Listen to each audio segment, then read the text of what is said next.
FNE Haute-Savoie, c'est une association de protection de la nature, mais aussi une fédération d'associations. On est à la fois une structure qui a des bénévoles, des membres adhérents individuels, et on fédère une cinquantaine d'associations sur le département. Donc chez FNE Haute-Savoie, en fait, on a une approche en 4 niveaux. Une approche dont on dit de connaissance, c'est-à-dire connaissance de la nature à travers des suivis scientifiques, des actions de terrain, des actions naturalistes, mais aussi de la connaissance sur les règles, les lois, l'étude du code de l'urbanisme, par exemple, ou du code de l'environnement. Toute cette matière qui nous permet de comprendre notre environnement nous sert derrière à développer la deuxième action qui est la sensibilisation avec des outils pédagogiques qu'on utilise sur des stands, des interventions sur le terrain avec tout type de public, beaucoup de scolaires mais aussi du grand public, des personnes handicapées, des agents de collectivités, des élus. Ça nous sert à faire la sensibilisation pour en étape 3 chercher à convaincre, mais dans la concertation, dans l'écoute, qu'il faut prendre en compte les ressources naturelles, la santé humaine, le climat sur notre territoire auprès des décideurs tels que les élus dans leur commune, les élus sur leur agglomération au niveau départemental, pour faire en sorte que chaque projet soit le moins impactant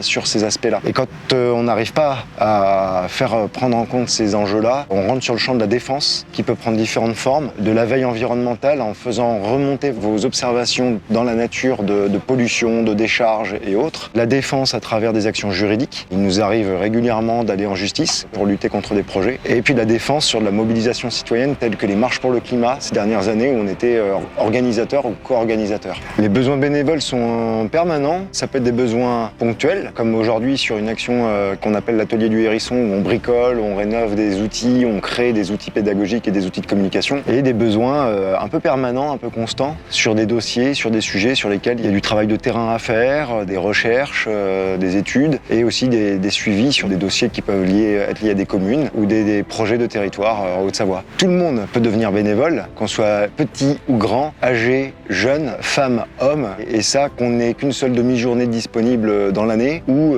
que l'on ait envie de venir très régulièrement, voire même tout le temps. Alors pour devenir bénévole, c'est très simple. Je suis un peu le guichet d'accueil, c'est-à-dire que moi, Benoît, je suis là pour savoir qui êtes-vous, d'où venez-vous, qu'avez-vous envie de faire, quelles sont vos éventuelles compétences et vos motivations. Et à partir de là, moi, je vais vous aiguiller sur ce que vous pouvez faire au sein d'actions existantes dans FNE ou vous accompagner si vous avez un projet, une envie de votre côté pour que ça s'intègre dans le cadre de nos actions. Plus on est de hérissons, plus on rit. L'union fait la force, donc c'est-à-dire n'importe qui peut venir, plus on est nombreux, plus on est visible, plus ça donne du sens à l'action et de la visibilité sur le département. Et c'est ça qui permet de faire avancer les causes environnementales qui sont aujourd'hui compréhensibles de tout le monde, étant donné les problématiques de sécheresse, de réduction d'énergie, de protection des espaces naturels, de la mobilité. Ça concerne tout le monde le comprend, et donc c'est le moment ou jamais d'agir.